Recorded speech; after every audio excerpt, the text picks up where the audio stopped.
साथियों राम राम प्रणाम। 8वें वेतन आयोग का इंतजार सबको है, चाहे आप पहले गवर्नमेंट जॉब पर हो या फिर अभी जॉब की तैयारी कर रहे हो।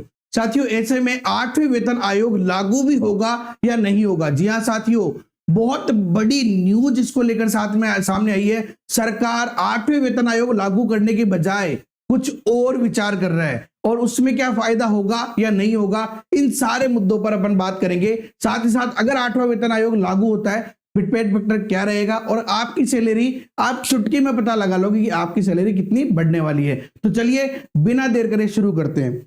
सबसे पहली बात साथियों, सबसे पहली बात देखो, यहाँ पे अगर हम बात करें सरकारी कर्मचारियों और पेंशन धारकों के लिए बुरी खबर, ठीक है ना। देखो अच्छे से समझना है, इस खबर को अच्छे से ध्यान लेना। 8वां वेतन आयोग लागू होने में देरी होगी, ये तो केवल देरी की बोल रहा है, लेकिन मैं कह रहा हूं सरकार तो कुछ अलग ही सोच रही है। देखो 2028 तक टल सकता है 8वां वेतन आयोग, जबकि 1 जनवरी 2026 को लागू होना चाहिए था, लेकिन अभी तक कमेटी भी गठित नहीं हुई है। लेकिन इस खबर को आप अच्छे से पढ़ना साथियों, क्योंकि आपके लिए तो सबसे ज्यादा महत्वपूर्ण है ये। केंद्र सरकार के लाखों कर्मचारियों और पेंशन भोगियों के लिए 8वें वेतन आयोग को लेकर बड़ी खबर सामने आई है। 8वें वेतन आयोग के गठन में अभी देरी हो सकती है, 2028 तक ये टल सकता है। देखो यहाँ पे खास बात क्या कही इन्होंने, 2026 को नया वेतन आयोग लागू होना था और अभी कौन सा चल रहा है, 7वां वेतन आयोग चल रहा है। उसी के अकॉर्डिंग अपने को जो HRA और DA मिलता है, यानी ठीक है ना, महंगाई भत्ता और हाउस रेंट मिलता है। अब यहाँ पे एक खास बात देखो, यहाँ पे बढ़ोतरी हो सके। सूत्रों के अनुसार सरकार पारंपरिक जो ये वेतन आयोग है प्रणाली की जगह एक नया वेतन संशोधन तंत्र, देखो पे रिवीजन मैकेनिज्म पर विचार कर रही है, जिसके तहत हर साल या 2 साल में वेतन अपने आप महंगाई के अनुसार बढ़ सके। देखो अभी क्या होता है, अभी 10 साल के अंदर नया वेतन आयोग लागू होता है, ठीक है ना, लेकिन हर 6 महीने के अंदर अपने को क्या मिलता है, DA बढ़ जाता है, महंगाई भत्ता बढ़ जाता है, वो परसेंटेज बढ़ता है। जबकि सरकार कह रही है कि यार 1 साल में जैसे मान लो कि 7% महंगाई भत्ता बढ़ा तो आपका बेसिक ही 7% बढ़ा देंगे। तो इससे बेनिफिट होगा नहीं होगा, तो बेनिफिट तो बिल्कुल होगा, क्योंकि बेसिक बढ़ जाएगा तो HRA का जो परसेंटेज है वो नए बेसिक पे मिलेगा। आगे देखते हैं आगे क्या कह रहे हैं, लेकिन कोई भी आधिकारिक घोषणा नहीं हुई है, सिर्फ हवा में बातें हैं और मुझे नहीं लगता कि लागू होगा। इनको 8वां वेतन आयोग लागू करना पड़ेगा, लेकिन ये देरी कर रहे हैं। देरी क्यों कर रहे हैं आपको सबको पता, ताकि एकदम से भार नहीं पड़े और थोड़ा बहुत पैसा GPF में डाल देंगे, बहुत कुछ करेंगे, है ना। अभी के लिए सभी कर्मचारियों और पेंशन भोगियों को अगले कुछ वर्षों तक 7वें वेतन आयोग के नियमों के अनुसार ही रहना पड़ेगा। जबकि 2016 में लागू हुआ था उससे 125% DA हुआ था उस समय, अभी तो DA 58% पहुंचा है 10 साल के अंदर। तो कहीं ना कहीं देखा जाए तो सरकारी जितने भी हमारे साथी है सरकार में लगे हुए या फिर जो तैयारी कर रहे हैं, उनके साथ कहीं ना कहीं ये चीज गलत है।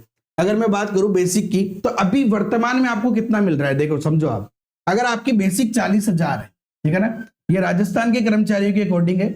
अगर आपकी बेसिक अभी मान लो 40,000 है तो आपको 58% तो मिलता है DA और 10% HRA मिलता है, जो नॉर्मल सबको मिलता है। बाकी कुछ सिटी में 20 भी मिलता है, किसी में 30, लेकिन अपन 10% के हिसाब से देखें तो आपको 1.68 से गुणा किया जाता है आपके वेतन को। तो उससे क्या होता है, आपका 67,200 आपका ग्रोस वेतन अभी आता है अगर आपकी 40,000 है। अब अगर आपकी जो नया 8वां वेतन आयोग लगता है उसमें मान लो कि फिटमेंट फैक्टर 2.46 है, जिसकी डिमांड सबसे ज्यादा चल रही है कि भाई ये तो दो। पहले तो 3 पॉइंट समथिंग चल रही थी, जिसपे तो सरकार का मतलब कह सकते हैं कि नींदें नहीं उड़ी, तो यहाँ पे 2.46 पे आ गए। अगर 2.46 मिलता है तो आपका खुद का जो बेसिक है निकाल सकते हो आप। आपका बेसिक देखो और बेसिक को 2.46 से मल्टीप्लाई कर दो, तो आपका नया जो ग्रोस है वो हो जाए ग्रोस 98,400, जिसके बाद इसमें से GPF ऐसा ये सब कटेंगे, RGHS जो भी है, तो 98,400 हो जाएगा।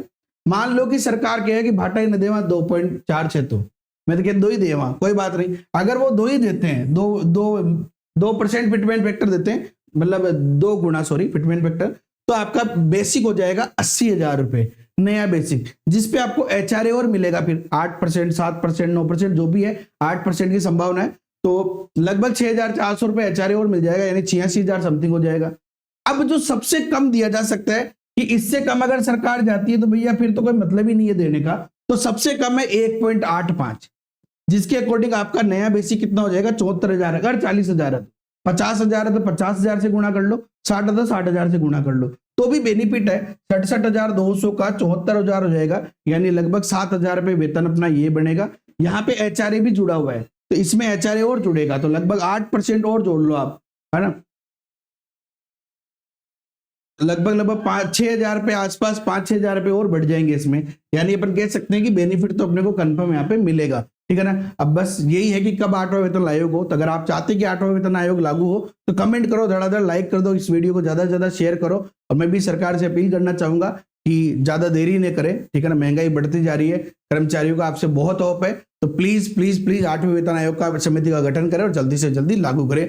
आप लोग भी कमेंट करो, सब जगह शेयर करो इसको, बाकी टेलीग्राम ग्रुप ज्वाइन कर लो, हर एक अपडेट वहां पे आपको मिल जाएगी। बाकी कमेंट में जय हिंद जय भारत जरूर लिखना।